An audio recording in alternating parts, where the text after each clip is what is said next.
Hello everyone, and welcome to another Anime Villainous how-to video. As per usual, I'm Chaos in the Sky, and today I'll be showing you how to play as our next villain from the Piercing the Veil expansion, Diaboromon from the Digimon Adventure movies. Diaboromon is a virus-type Digimon who craves to cause mayhem through whatever means necessary. Born from a Digi-Egg made of viruses as Kuramon, the maniacal Digimon consumes whatever data it can find at a terrifying rate. The constant influx of data allows Kuramon to digivolve rapidly, becoming ever stronger. Going through its many forms of Sumamon, Caramon, and Inframon, once Diaboromon reaches his mega form, he seeks to cause destruction in the real world by infiltrating military networks. From there, when faced with opposition, Diaboromon seeks to become even stronger by digivolving into his most powerful form, Armageddemon. To wreak havoc and destruction as he pleases, Diaboromon needs to be strong enough to crush any and all opposition.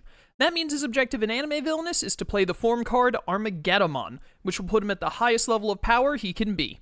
Of course, things are never quite that easy in Anivil, which means Diaboromon will have a lot to do to be able to become Armageddemon. The first thing we have to cover to understand how to play as Diaboromon is his forms, because he has a lot of them. Diaboromon's forms are also ordered. You'll have to play them in a specific sequence as he digivolves higher and higher until he reaches Armageddemon. Naturally, this means Diaboromon must start as his lowest form, which is Kuramon. When you start the game as Diaboromon, Kuramon will already be in play, which means you won't have Diaboromon's ability, but rather Kuramon's. Kuramon's ability is twofold, starting with saying that the only form you can play is Sumamon. Sumamon is the next form up for Diaboromon, and this means you have to play Sumamon to progress to your objective. Kuramon also has the ability that once per turn, you may shuffle a form from your hand into your deck and then draw 3 cards. This is a big help for hunting down Sumamon so that you can play him and continue to grow stronger. Also note that Kuramon has 0 strength, which means you won't be clashing any heroes. Once you've found Sumamon, it just costs 2 power to play him. Your strength will increase to 1, and the only form that Sumamon lets you play is Caramon. Sumamon's ability is that once per turn, you may shuffle any number of cards from your hand into your deck, then draw that many cards. Similar to Kuramon, but less restrictive as you don't need a form specifically to do it. This will help you hunt down your next form. Also make sure you notice that Sumamon says you can only play Caramon, which is spelt with an E. Your previous form was Kuramon, spelt with a U. Digimon names can be pretty similar sometimes, so just make sure you don't misread it. Moving on to Caramon, you'll see he costs 3 power to play and has a strength of 2. This ability is pretty different from the previous forms, which is that when Diaboromon moves, you may discard an item from your new location to gain 3 power. We'll talk more about what items you'll be discarding after we get through all the forms, but this ability is pivotal to build up power. The reason why building up power is so important is because of the next form. Caramon only lets you play Inframon, who costs a whopping 15 power and has a strength of 3. Inframon's ability is that when Diaboromon moves, you discard up to 1 item from your new location and play that item to any location for free. This is similar to Caramon, except instead of gaining power when you discard the item, you get to play the item you discarded at no cost. This ability will make a lot more sense once you see the items you can play in Diaboromon's deck. Inframon's other ability is that before Diaboromon moves, if there are at least 2 villain cards at each location, you discard Inframon. Unlike the previous 3 forms, instead of saying there's one specific form you can play, Inframon will discard himself and put you at your base ability as Diaboromon. Inframon's ability to replay items to any location will really help with getting those villain cards into position. There's only one form card left, our objective form Armageddemon. But first let's look at Diaboromon's base ability and strength, as you'll have access to it after discarding Inframon. Diaboromon has 4 strength, which lets him clash with all but 2 heroes in his Fate deck, and his ability is that once per turn, you may discard an item from your location to choose an effect from your deck and play it for free, then shuffle your deck. Like Diaboromon's items, we'll get to his effects a little later in the video. Something very important to note here, however, is what to do if you use Diaboromon's ability and there is no effect in your deck. If you discard an item, then look in your deck and see that there are no effects, or no effects that you can actually play, then that means you can't resolve the ability. If that happens, you shuffle your deck, and the item is not discarded, because you couldn't play an effect. It isn't a very common occurrence, but it can happen, and you'll be unable to use Diaboromon's ability unless you get in a position where you can use an effect in his deck. Now, our last form is of course Armageddemon. Armageddemon costs 5 power and has a strength of 5. However, he can only be played if you have no form. Since you start as Kuromon, and the forms make you then play Sumomon, followed by Karamon, and lastly Inframon, you'll only be able to play Armageddemon after you've discarded Inframon through his ability and become Diaboromon. Armageddemon's other ability is that once per turn, you may discard 4 items from your territory to defeat a hero. This combined with his high strength of 5 makes it very easy to close out Showdown after the long trek of going through your many different forms. Which you'll need to be able to do, as you'll likely have a lot of heroes around to deal with once you reach Diaboromon and Armageddemon. But we'll talk about the heroes later. Next, we'll look at Diaboromon's items that his forms care so much about. The 3 items you'll be looking to play and subsequently discard with your abilities are Basic Data, Special Data, and Premium Data. Basic Data is a 0-cost item, and naturally the item with the most copies in your deck. After you discard Basic Data using your Villain ability, you may then shuffle an effect or form from your discard pile into your deck. Shuffling back in effects you want to see or a form you need but happen to have discarded can be very useful. Perhaps most importantly though is that it's a net 3 power gain with Karamon's ability, or cheap fuel for Diaboromon and Armageddemon's abilities. Special Data costs 1 power, and in exchange for the cost it comes with an ability that's more immediately useful. After you discard Special Data using your Villain ability, you may play a card from your hand paying its cost. It's always nice to be able to play more cards, especially when you reach Inframon and need to get 2 villain cards to each location.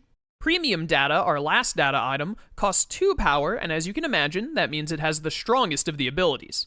After discarding Premium Data with your Villain ability, you may perform 1 available non-fate action at a location other than Diaboromon's.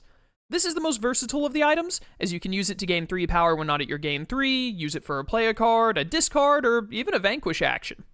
While that covers all of the data items, there is another item in Diaboromon's deck. His last one is the 3-cost item Control Orb. Control Orb attaches to Diaboromon, and its ability is that once per turn, you may discard a card from your hand to move an unattached item or ally to an adjacent location. This is a vital card for Diaboromon since, as you may have noticed earlier, he does not have any move item or ally actions in his territory.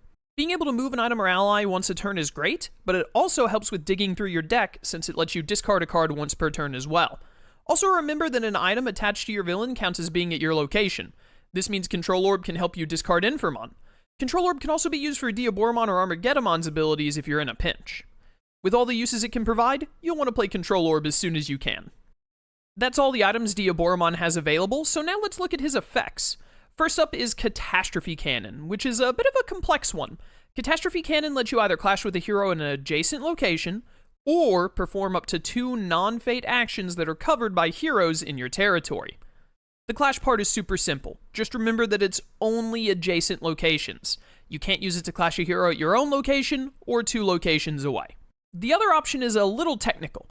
Diaboromon you'll find has to deal with being covered with heroes a lot in the early and mid-game. This card lets you spend a bit of power to get back some action economy you'll sorely need.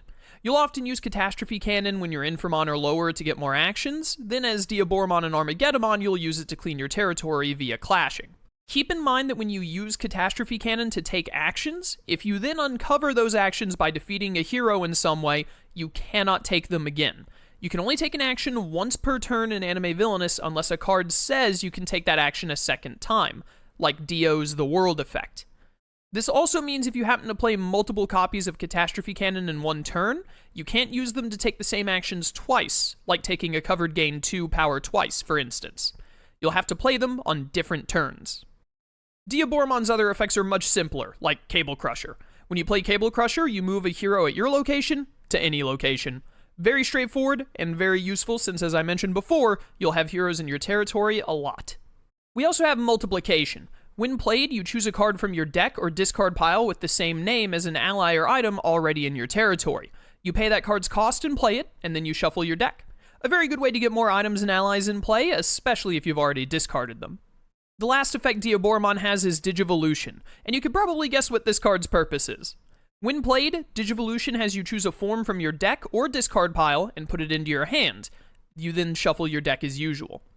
A huge help if you're struggling to find your next form because it's shuffled low in your deck, or you happen to discard it before. We're actually down to Diaboromon's last 2 cards now. He has 1 ally and 1 scheme in his deck. Turns out the forms, items, and effects took up a lot of space. Diaboromon's only ally is Mass Clones, a 1-cost 2-strength ally. Mass Clones' ability is that they can only be used in Vanquish actions if Diaboromon has a strength of 4 or more. This means you cannot use them in Vanquishes unless you are either Diaboromon or Armageddemon. It's still worth playing them though, because they do count towards Infermon's discard condition of 2 villain cards at each location. Plus, there are a bunch of them in Diaboromon's deck, so you can stack them up so that once you become Diaboromon, you can use them to quickly vanquish some heroes. Diaboromon's final card is his only scheme, Countdown. When the player targeted with Countdown ends their turn without gaining power, it triggers. Then, Diaboromon may choose an ally or item from his deck or discard pile and play it to his location for free, shuffling his deck after. This scheme is a great way to get out your more expensive items at a discount, like Control Orb and Premium Data. It can also be good to get another Mass Clones or Special Data in play if those are your only targets or what you specifically need at the time. Now with the villain deck done, we move on to the Fate deck. We're going to start with Diaboromon's strongest opposition, Omnimon and Imperialdramon. Both are heroes with 5 strength, which matches Armageddemon. When Omnimon is played, the one playing him discards an ally from any location. This only targets your mass clones, but will make it harder to discard Infermon and get vanquish kills in the late game with the clones. Imperialdramon also has an on-play ability, but his is that you lose 2 power whenever he's played. This will hurt during any part of the game as Diaboromon, but especially when trying to play Infermon as Caramon, who has to build up to 15 power. The next 3 heroes are Wargreymon, Metalgarurumon, and Angelwomon. Wargreymon and Metalgarurumon have nearly identical abilities, so we'll look at them both at the same time. They both have 4 strength, and their abilities are that Diaboromon must defeat them before defeating Omnimon. Once you get to Showdown, this can lead to a bit of a puzzle as you need to work out defeating them in the correct order to be able to close out your game. It can lead to a real stopgap you need to work through in clearing your territory. Angelwomon, who also has 4 strength, goes back to the on-play abilities. When Angelwomon is played, the one that plays her may move up to 2 unattached items or allies at her location to 2 different locations. This is very disruptive for Infermon, who needs cards at every location, and it can be troublesome for Caramon or even Diaboromon as well. The last 2 heroes in Diaboromon's deck are Kabuterimon and Angemon, both at 3 strength. Angemon has a similar on-play ability to Angelwomon, except instead of items or allies, the person playing Angemon may move up to 2 heroes at Angemon's location to 2 different locations. Important to note here is that Angemon also counts as a hero at his own location once played, so he can move himself. Kabuterimon, meanwhile, is not an on-play ability. Instead, his ability is that when an item is discarded from his location, you ignore that item's ability. This stops all of your fancy data items from doing their own abilities when discarded by Diaboromon. Notice that Kabuterimon doesn't stop the item from being discarded, it just stops the item's ability. So Caramon, for instance, can still discard something to gain 3 power, it just won't let you use the item's ability for having done so. Something you may have realized now that we've gone through all the heroes is that they all range from 3 to 5 strength. You can't use mass clones until you become Diaboromon, and you won't have at least 3 strength until you become Infermon, which will take a while to do. No cards in Diaboromon's deck let you defeat heroes outside of clashing aside from Armageddemon either. That is all by design. You will simply have to live with heroes covering your territory until you can digivolve enough to start clashing heroes or using the mass clones. That's why the data items can get you more actions, and effects like Catastrophe Cannon and Cable Crusher work with heroes. You'll end up having to punch a lot of heroes in the late game once you reach Diaboromon and Armageddemon. Heroes, of course, aren't the only thing in Diaboromon's Fate deck, though. We've got 4 effects and a challenge, too. The first 2 effects are Brave Resolve and Destined Bond, both of which have to do with heroes. Brave Resolve plays a hero from Diaboromon's Fate discard pile, getting back heroes that weren't chosen in earlier Fates, or that were just defeated if Diaboromon is in the late game. This can be very disruptive when there are abilities like Wargreymon and Metalgarurumon's, forcing Diaboromon to deal with specific heroes before he can take down others. Destined Bond, meanwhile, deals with heroes already in play. It lets the Fater discard a hero from Diaboromon's territory and play them to any location. This can pair very well with the several on-play abilities of Omnimon, Imperialdramon, Angelwomon, and Angemon. It can also just reposition heroes into more annoying locations for Diaboromon, undoing things like his Cable Crusher. The other 2 effects are Deletion and Data Overload. Deletion is super straightforward. It discards an ally or item with a cost of 2 or less.